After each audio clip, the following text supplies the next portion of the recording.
Hello and welcome to the Courageous Leaders Club.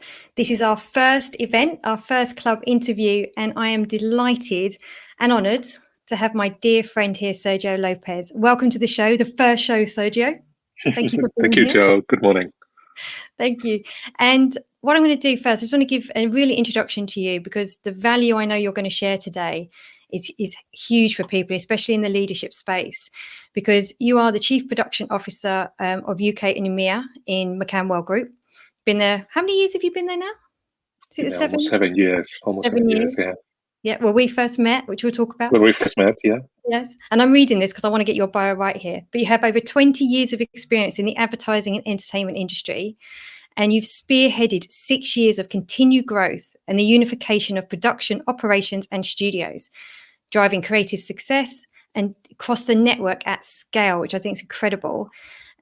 You've grown across 17 countries, which is unreal. I'm sure that wasn't the initial vision to start with. It's now gone to 17 countries. Is that incredible? With world-class executions, delivering creativity effectively and at scale. And I remember when 7 years ago, I came into the room, but I was like, you need to meet Sergio Lopez. He's going to be our new head of craft. You two, you're going to get along. And I was like, oh, okay. Walked in, and you're sitting there very confident on the couch. So I'm like, okay, who's this guy? And we hit it off straight away. And you came over and you joined with a department of only like 6 or 7 people. It wasn't going anywhere. There was no direction. You'd moved country. The subject of this show is courageous leadership. What for you in that moment was you stepping into your courageous zone to take on not only a whole new country, but a whole new challenge of this department?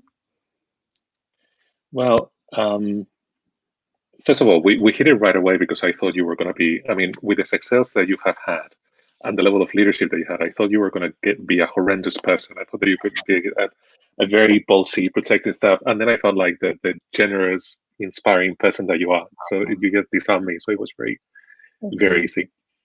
Why did I take that role?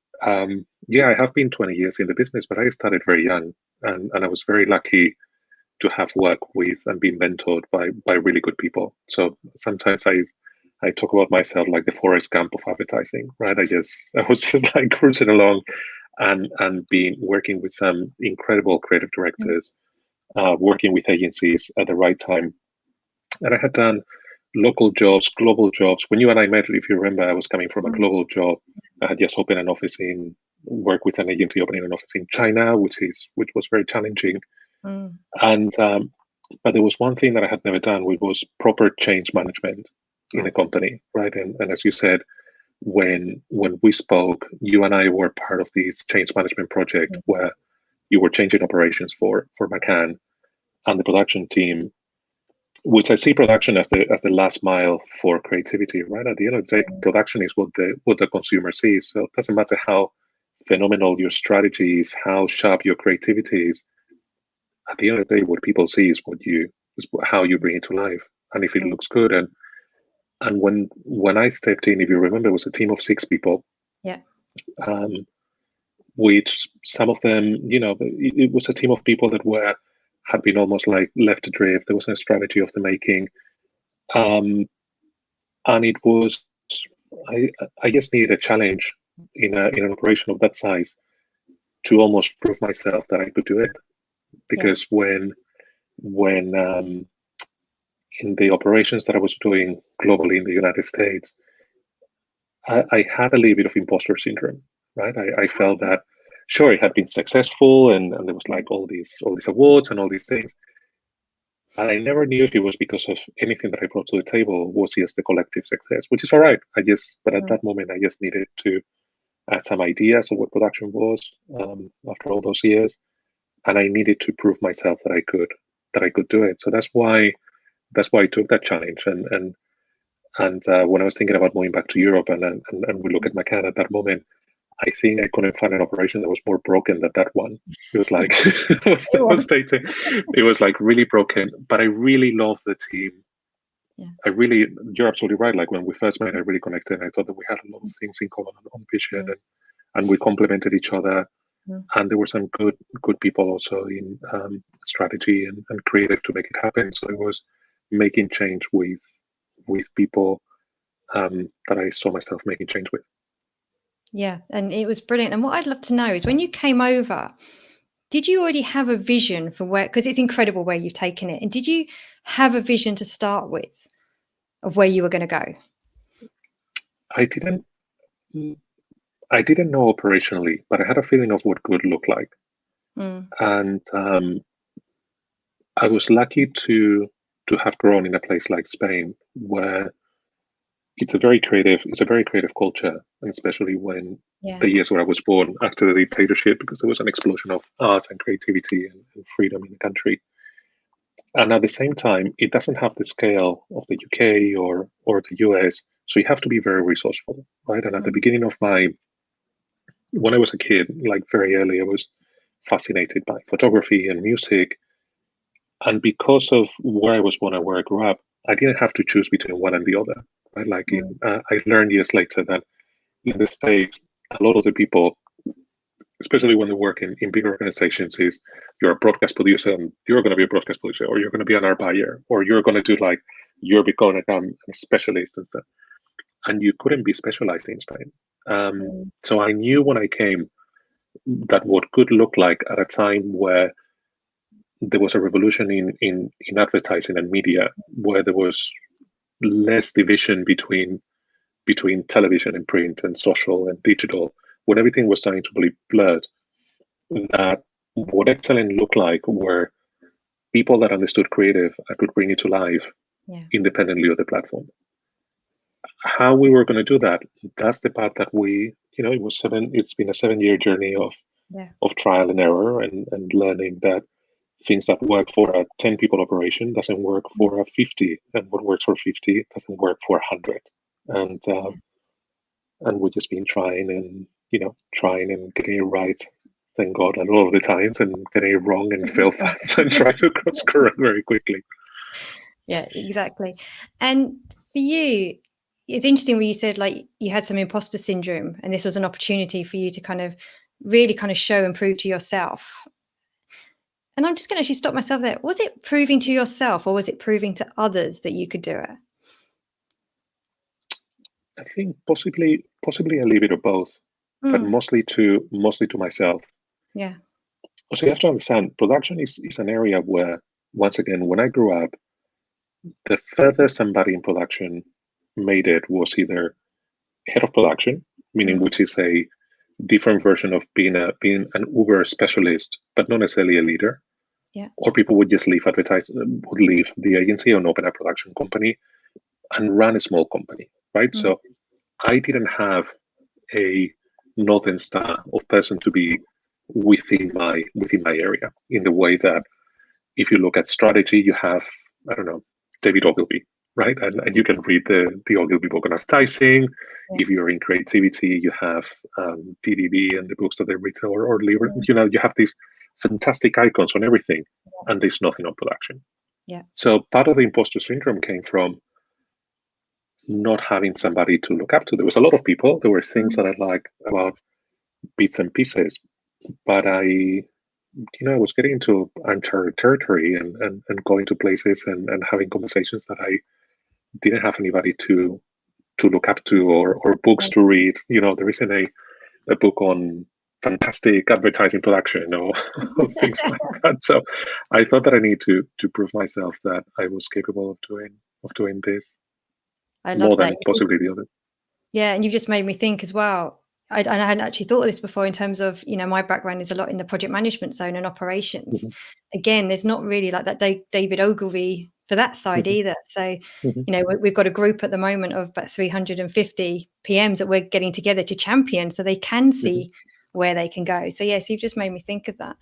So, mhm, again, with walking into a department where you had then the task to grow it and quite a bit of autonomy to go to Sergio, show us how it should be done, but with no mhm, guiding star. If you look back now, what was it when you go, because it took courage to do that, and you mhm, did get a lot of resistance for people didn't want to change. mhm. You could see what good looked like, people hadn't caught up with that yet. What for you in your leadership and stepping into that courageous zone do you think it was? What was it in you that enabled you to do it? And it was a combination of a lot of things. One of them was getting it wrong was going to have an impact on a lot of people, meaning not an understanding that if the organization had put it on my shoulders to drive this vision, and in my mind, in a responsible way, that vision was right and it was informed and we all had agreed on. Getting it right meant that our company was going to move forward. We're going to succeed commercially. We're going to help our clients succeed, which means our clients would grow, our company would grow, my department would grow. We would do beautiful work. We would employ more people. It would have like all the things that are positive for all these people. And getting it wrong will have the opposite impact. Yeah. So, and that doesn't mean that. And when I talk about like getting it right and getting it wrong, there's the war and there is battles, right? Yeah. It was about like winning the big thing. Of course, there along the way there were things that were going to get wrong, and that was totally fine. But sometimes when times were really, really tough, I had to remind myself, and there was, as you say, resistance from people because people resist change. Things need to be explained. There's like all the things that everybody knows about change management, right? It's understanding that if we didn't take it to that vision, or if we didn't move it forward, or if it didn't have that pursuit to getting it right and be courageous in how we do it, it was going to have a very negative impact in the long term, possibly for us not to be able to be there because of, again, the importance of bringing the creativity to life. And because, and we saw very quickly, I mean, if you remember, within a year, we produced work like the survival billboard for Xbox, right, which was the second most awarded campaign. And it was something that it was even difficult to submit to award shows because it wasn't TV, it wasn't print, it was integrated. And it showed that whatever we were doing, there were things that we were getting right. Like conceptually, the model was right because it was unleashing the power of creativity, and we were doing things that the agency had never done before. And then that led to a lot of other campaigns for clients, our teams to grow, clients to interesting, and that to the cycle that we did. And a lot of the times, you know, it's difficult to explain people change because change is scary. And change means that it's not just my own courage; it's the courage of is making sure that I can bring courage in everybody around. And there's people that like it, and people that enjoy winning, and people that just don't like it, and they like to be in the comfort zone. Yeah, completely. And I'm hearing here you needed to have a lot of belief in what you were building, because you had people around you who were like, no, this isn't possible, or this isn't the right thing to do. And that having that courage to really believe in where you were going as a leader and where you're taking the department, because yes, within a year you were delivering great work, but I remember when you joined, nobody really wanted to work with craft. You know, that reputation building you needed to do. So how did you really give yourself that belief that you could transform this? Part of it was experience. Part of it was understanding in some places what I had got right, what I had got wrong, trying new things, learning along the way.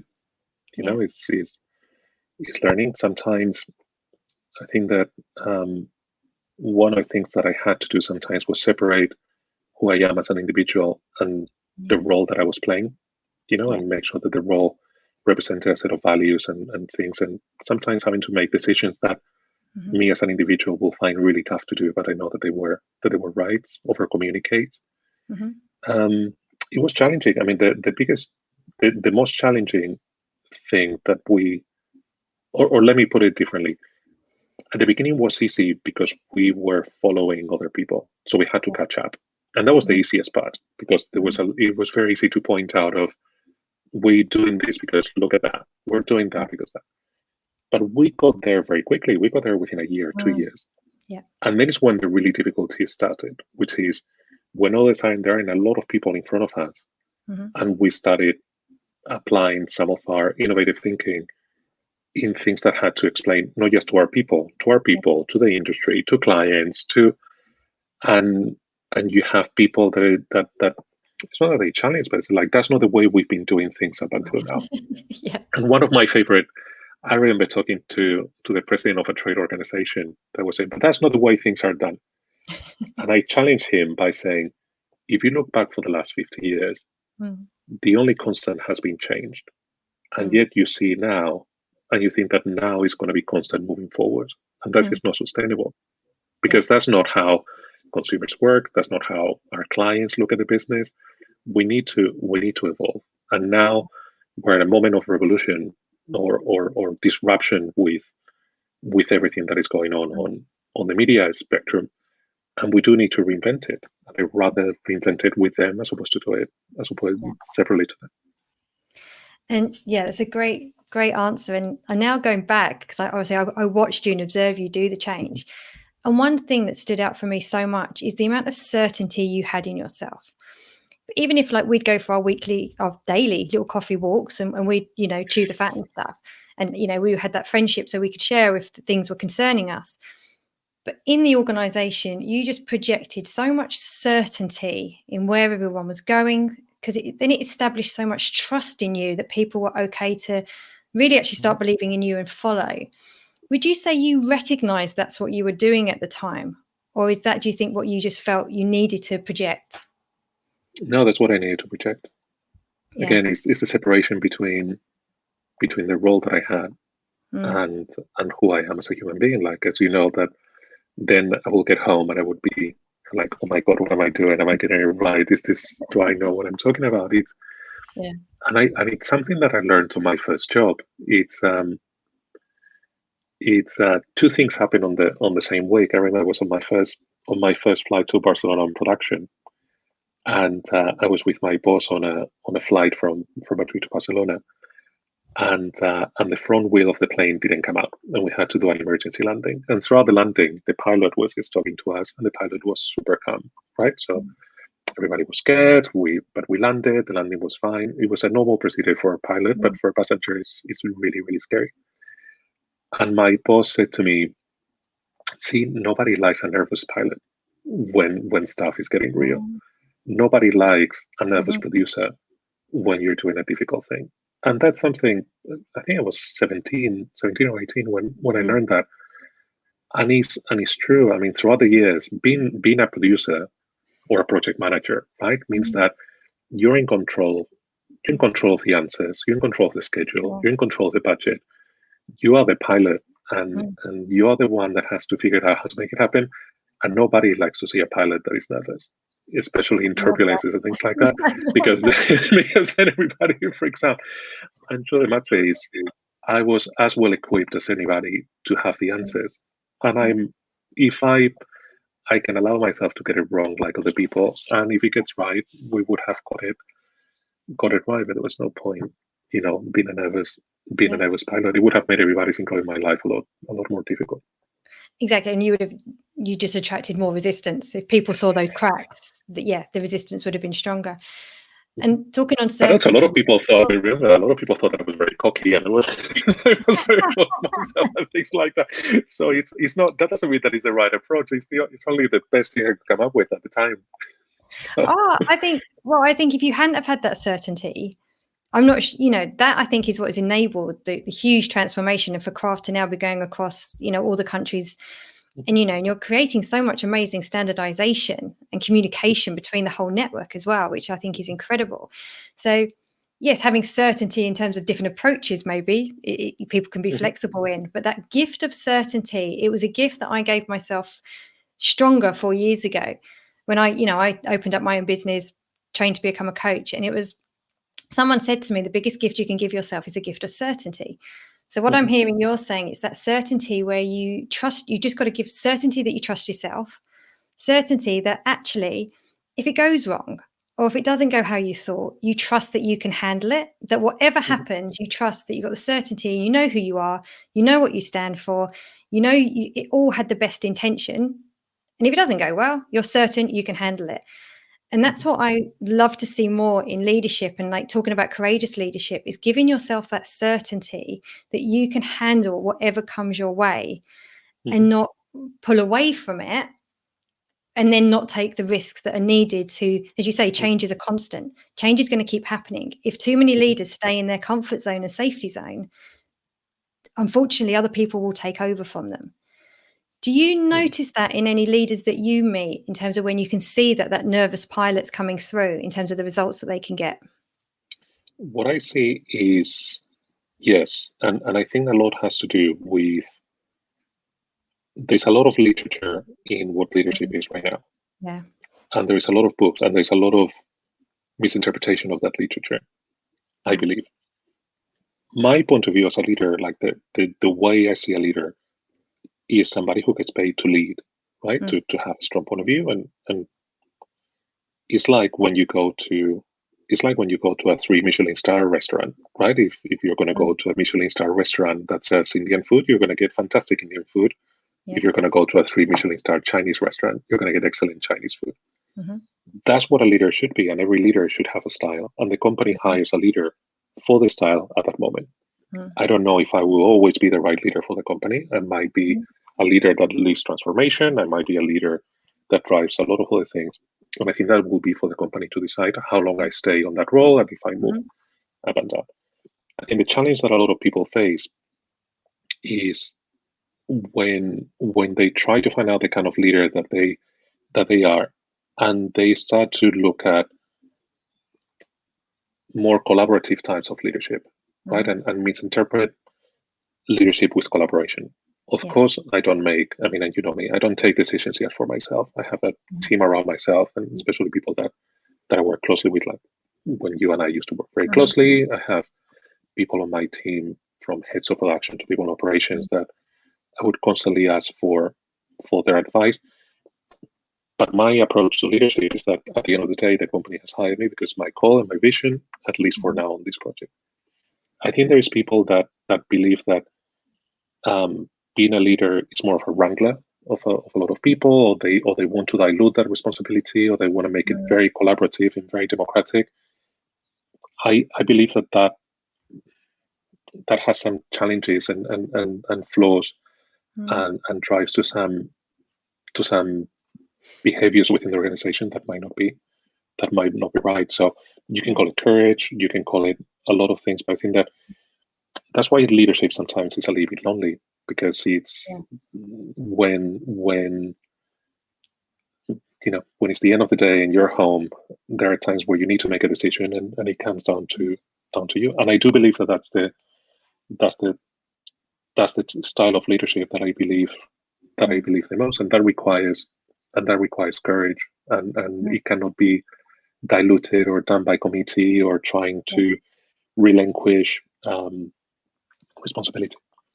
Yeah, and absolutely, that good decision making is a critical skill of great leadership. And I work with a lot of leaders, and everyone has different energy types on how they work. You've got some people that can make automatic decisions, which I think, Sergio, you've got a bit of that. You've got some people that will only make decisions based on how they feel. And that type of person tends to make their decisions because they also want to be liked. They're worried about not being liked or fitting in anymore. And then you've got the people that they need to have water to go under the bridge. They need to sleep and have support with their decisions. And working with leadership, it's understanding what your natural is, to then go, how can I get more behaviorally flexible for when I do need to make those automatic decisions, where the decisions can't be by committee. I need to stand away from the crowd here and actually go, have that certainty in myself and that courage in myself to back myself, trust myself that I can make this decision. And I think that can transform so much. Absolutely. The other thing I think is so important with courageous leadership and leadership for the future is being able to grow future leaders. And leadership is changing. We're moving much more into the more empathetic style of leadership, the human connection style of leadership. What are you doing in your leadership now to really grow your team to be future leaders and be ready for what's coming in the future? I'm doing two things, right? Because again, it's getting to the point where, as I've been developing within the organization, I've tried to bring a team of people so they grow within the organization, which is something that hasn't necessarily been the case in advertising, right? Like people used to grow by changing companies and things like that. And if you see, there is people that have grown, like retention within the senior team is very high because of that. I know that I was talking about like taking decisions and the leader having to take decisions at the end of the day stuff, but at least it's giving visibility to the team of what leadership is like, Yeah. and not just close the door and make that decision by myself, but also but as I'm consulting, trying to explain people what we're going through, what is the moment, what are we trying to do, bring them together, bring together more and more into specific parts of leadership until they become well-rounded, right? Like the part of vision and strategy, the part of implementation, the part of finance, the part of people management. And I strived, and I think that we have built a culture where people feel constantly challenged in what they do, but they're also supported. Yeah. But like that culture to me, because and it's not everybody's cup of tea, but I do believe on this kind of like fair reciprocity in the workplace, meaning if we get the best of you, but you get the best of us, then it creates, if you are the kind of person who wants to grow and develop, by being challenged, I know I don't want this to be misinterpreted, but I think that winning feels good. And when people achieve things, they feel good about themselves. Right?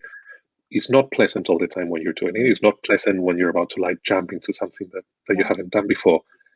But the feeling when you've achieved it, you know, like the when I hear people like Sophie, who was a head of our buying, and now she's the head of integrated production for the UK, right, and has had a phenomenal growth over the last 6 years. The challenges that she's faced and how uncomfortable she's felt in some of those times, and how proud she feels of herself and everything that she has achieved. That is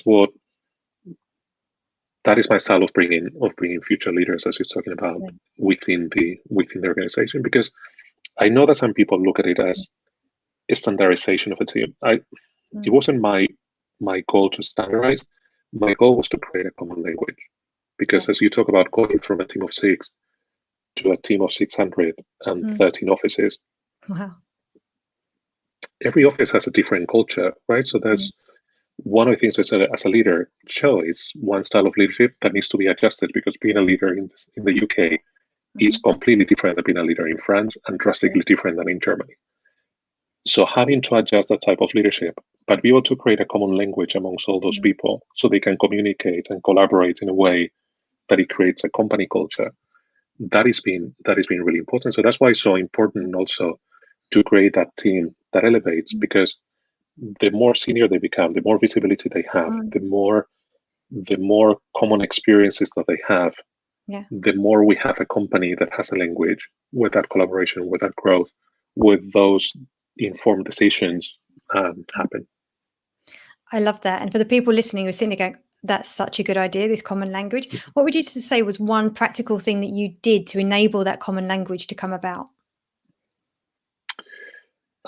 Getting people together, have people from multiple markets to work in specific projects. Okay. Which leads from generosity. You know, sometimes means that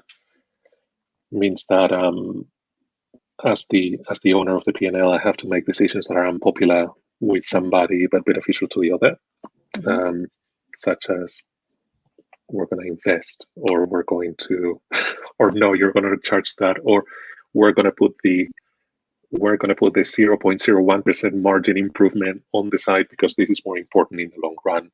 In the long run than that. So it's that combination of short-term success always aligned with a long-term strategy. This is more important. This is more important. This goes beyond a project. Is being able to pitch with an international team, being able to have everybody coming together 3 times a year, where we actually have people sharing their voice and their experiences, and generating empathy for each other, right? Like when I have those people talk about what's going on in the studios, I try to do it not in a way where people are reporting up, because that's what I do is statuses, but rather sharing what experiences they're having, what is going on through, and you can see in everybody else in the room that they can relate what is happening to that person, and it becomes a more human connection, and they see themselves in different stages of their own path. So if they've been there, they want to jump in and help, and if they're not there, they want to ask, and they're curious. And then there is some stuff, as you say, some standardization. Like there are some things on process that need to be put in place, so everybody feels that they use. Yeah, there's some vegetables to be eaten, right? It's not all desserts. Like there's some things that everybody share because that's Yeah. how, using the same tools, the same process, speaking a common language. That's how you get people that are part of the same thing. Yeah, and your processes and tools are second to none. Like, Yeah. and I went over to the different markets, and you could just see the consistency of how that just joined everybody up, and that anyone could call anyone in what market, and they had the same language of just the systems and tools and the process, and that the Bible you created is just phenomenal. I think it's absolutely world class. What's lovely I'm hearing is that you've created a team that care about each other. And I don't think people I haven't used that language. I heard many leaders say, yeah, my team will care about each other. They can work together and stuff, but I'm really hearing compassion and care of the people that are part of your community of people. What I'm also hearing, and to touch on, is I discovered working with a lot of leaders that control's a big thing. You get promoted up, and then when you get to that leadership, it's that ability to let go of control is actually very difficult for a lot of people. It sounds like for you, you've embraced empowering people because I think you've seen the results from doing that. What advice would you give people watching who are still maybe holding on to that control because, maybe they're still needing to prove themselves, or they're wondering, if I let go of this control, what does my job actually mean if I'm not doing that bit anymore? What advice would you give in terms of how important empowerment is?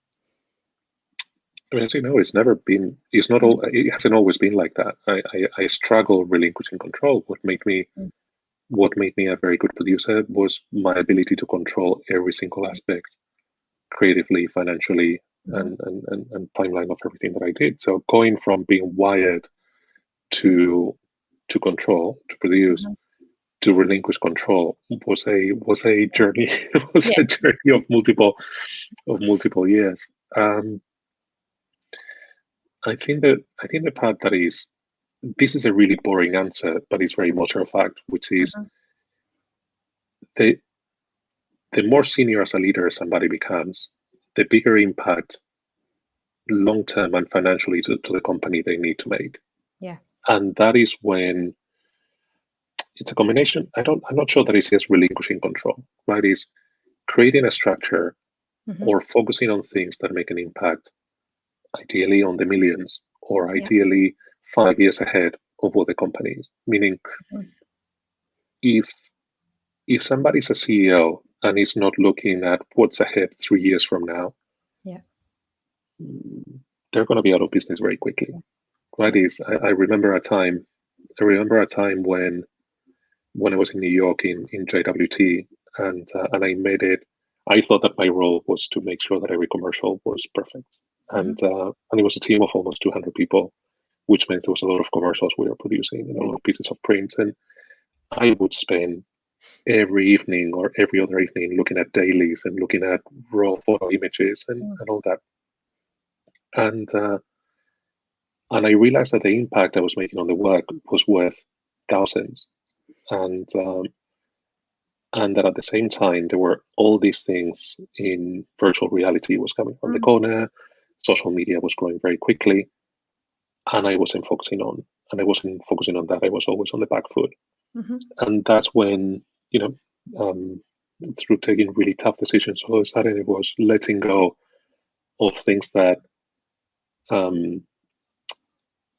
I built this thing that if in, I think it's 2009, 2010, if in 2010 JWT, which was the oldest agency, cannot produce a TV commercial without me, then we're in deeper trouble, I think. So I had to let go of that and start to learn things for the future. So what I would take leaders is, as they go up the chain, they have to figure out what is the impact of their time, because their time is very valuable. Yeah. Not just the time that they're doing working, but time to do nothing and reflect, or time to take care of themselves and be in a physical or mental attitude to be able to help people make decisions and things like that. Because I know that I'm going too long on this answer, but it's a really interesting subject. I think that a lot of leaders see themselves as being adding a lot of value when they're incredibly busy. Yeah. Which I've been through that. And I remember I did one of these 360 360 evaluations from anonymous from my team, and consistently the feedback from my team was, I wish I could spend more time with him to have more clarity, to be more inspired, to be all those things. And that's when I realized that time is really that was a really hard to hear feedback, because I felt very lost and I didn't see where I was going to get more time. But it just made me absolutely brutal now about the meetings I accept or how I spend my time.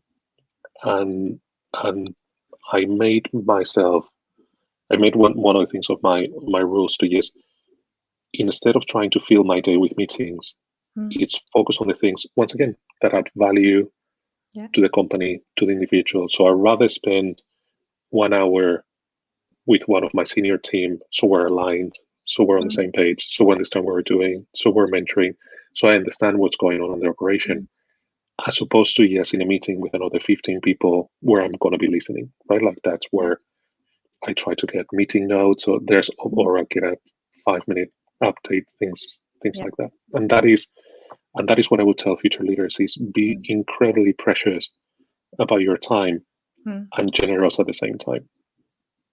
That's a genius answer. And I use the word genius because there's a wonderful book. It's called, I think it's The Upper Limit, or I'll put it in the comments when I get the name, where they talk about genius, the genius zone of time. When you realize that it is your time, you own this time, and it's your choice what you do with your time.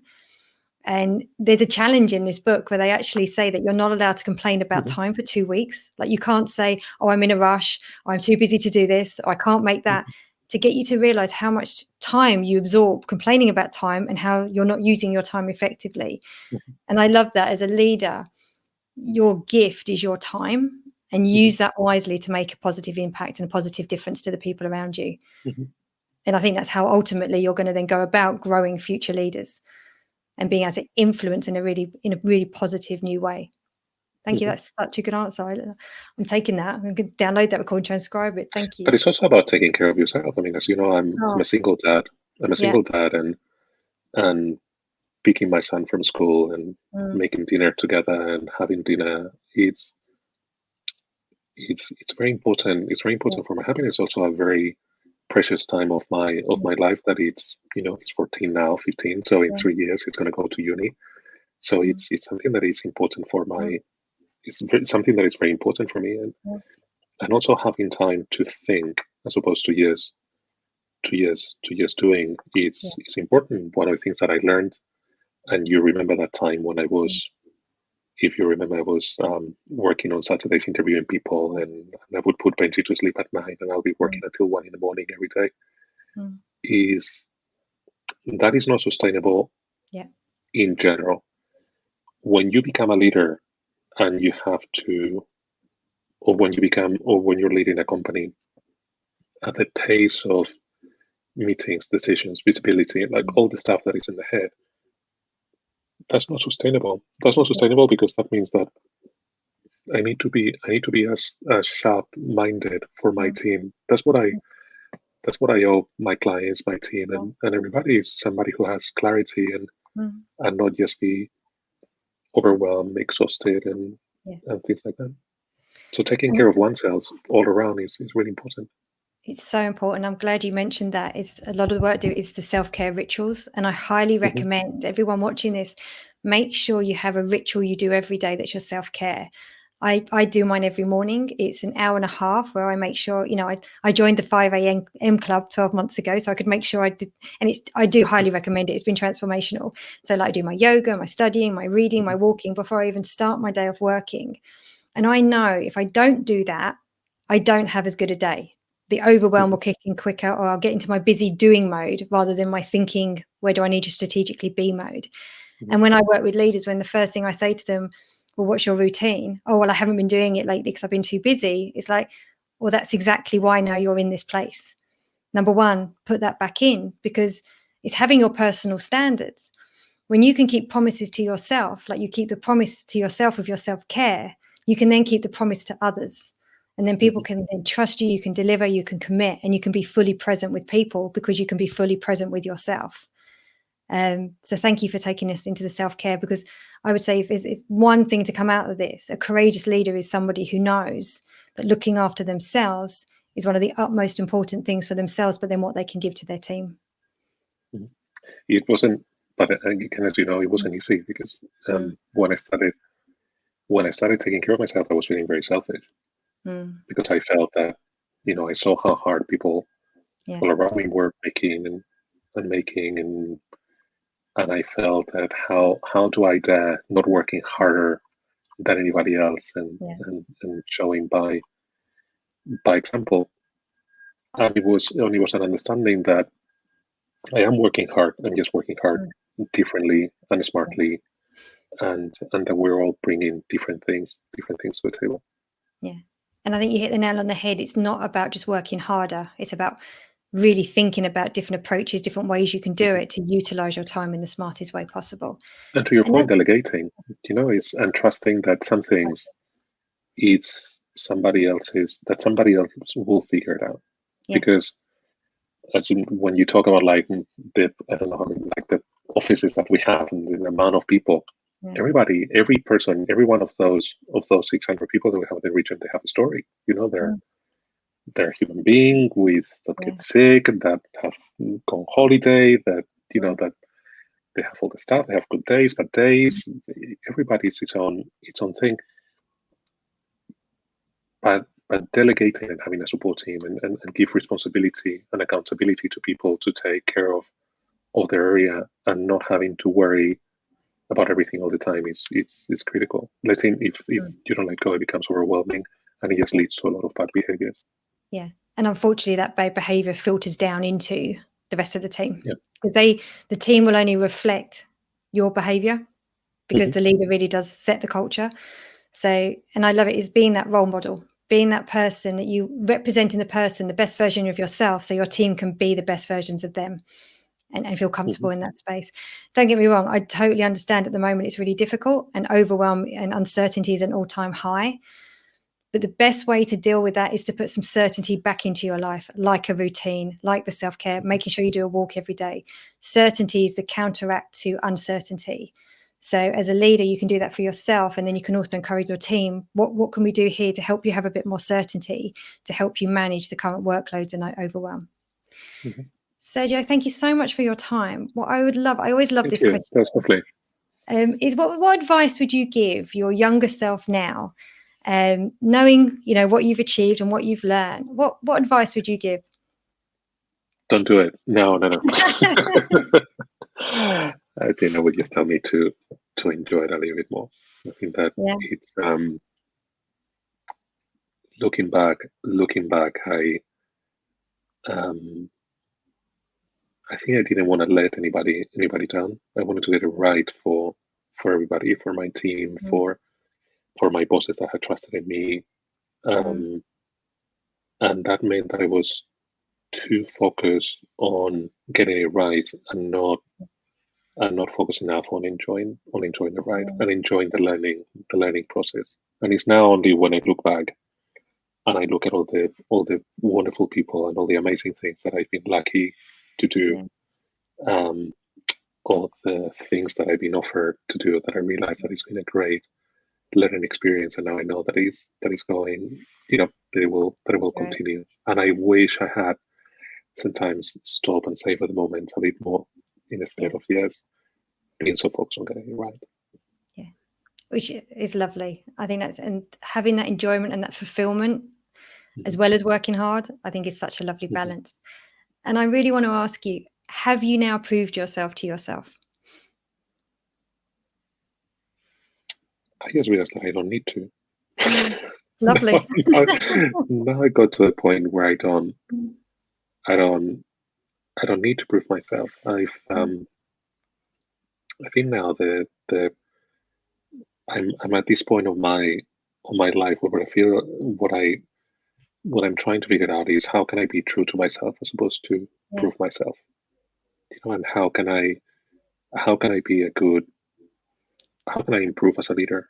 It's been a really my growth as a leader has been the growth as an individual, and I've learned a lot of things about myself that sometimes were really difficult to hear.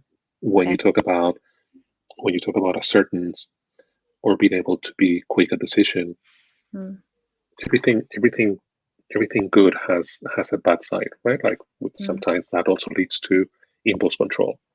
Or when you're talking about it, implementing change or be good and doing change, that sometimes means that not bringing enough people along. mm, And those are things that I've learned over the last mm, 12 years. And sometimes that meant it's not just work; it goes very deep on the mm, person that I am as an individual. yeah. So I think that now is more about, it's less about like proving myself, which I guess I prove it. I'm happy. I'm happy with Mm, the stuff that I've done. It's how do I live honest to myself and my team and build good relationships and do things that again I enjoy doing, as opposed to constantly try to get it right. yeah, I love that because there is no such thing as right. What is right? You can only Hmm. just keep trying to do your best. Sergio, we've had a few comments in. I was just going to show you had. I was going to show Rachel's comment here. So for me, authenticity was key to your success. Experience, openness, fearlessness, and clarity on our objectives. The opposite of a nervous pilot. So I Oh, think but that's Rachel is fantastic. Rachel is lovely. incredible. I mean, like what she's done with her team, especially over the last year, Mm, how she's led. Talking about delegating, right? Like Rachel has run a team of almost 100 people in the middle of COVID, and it's been her leadership and her leadership style has been fantastic on how she's worked with her team and how we have worked together, yeah. um, and how we communicate, how we align, how she inspires people personally and professionally. Yeah, so you're talking about like nervous pilots. She's the boss. She's the person that I want to be in on a plane with no wheels. She's amazing. Oh, so thank you. And one last thing to share on for you, people sitting here going, I really need to step into my courageous zone. I really need to be backing myself, trusting myself, be able to validate who I am, not seek it from everybody else, to really know and trust me. What Mhm. advice would you love as some parting wisdom from Mr. Lopez would you like to pass on? So the only thing that I would ask people is why do they want to lead, Mm, right? And is leading something that they want to do? And it's something that, if you remember, we talked about when we were doing appraisals on our first year, yeah. and people misunderstood it and they got very upset because does that mean that I'm a loser? It's like, no, that doesn't mean that. Mm, What it means is leadership means that you're going to have to make decisions. That means that you're going to have to help people grow. That means that people might disappoint you. That means that some people, like it has a lot of really good things and a lot of tough things, and that's not something that everybody enjoys. Like mm, nobody enjoys being in that being in that moment. Why do you want to do it? Um, and if you want to do it because you have a vision of how you can do things better than the way things are done now, because you think you can take people to places where they haven't been before, if you think that you can bring huge amount of value by doing something that nobody is touching, then go ahead and do it. mm, But don't do it for the money. Don't do it for the fame. Don't do it for anything of that. Do it because you feel that. And if you don't feel like that, become a specialist, right? yeah. Like do something really well. Um, working on things, and that is not a bad thing. Not everybody needs to be a leader. Not being a leader doesn't mean career failure. And I Mm, think that that's the most important thing, because I see more often than not people that have become leaders for the wrong reasons. People that were fantastic at creative strategy, production, and they saw that their career development was just all of a sudden having to mm. lead a team, and they feel miserable because they're introverts or because they don't enjoy, and that is really sad, and that's really sad to see. Yeah. So that would be my advice. I think that's so wise. Thank you. And I think it's that lovely feeling of just be you. Hmm. You don't need a job title and stuff to be you. Be you. And if that's leading, that's great. And if it's not leading, that's also fantastic. Just Hmm. be true to who you are, which I think is the wonderful message through this whole interview, Sergio, that's come through is being true to who you are. Hmm. And I love that. thank you for being my first guest on the Courageous Leaders Oh, it's Club. been a pleasure, Jo. It's been a pleasure. You know how much I love you and admire your work and the inspiration that you are for so many Likewise. leaders out there. So thank you so much. We must do cheese and wine again soon when we can. Please. And enjoy the rest of your week. Thank you so much. And for those that have You watched too. us Thank you live, very much. thank you for joining us live. Take care, everyone. Bye.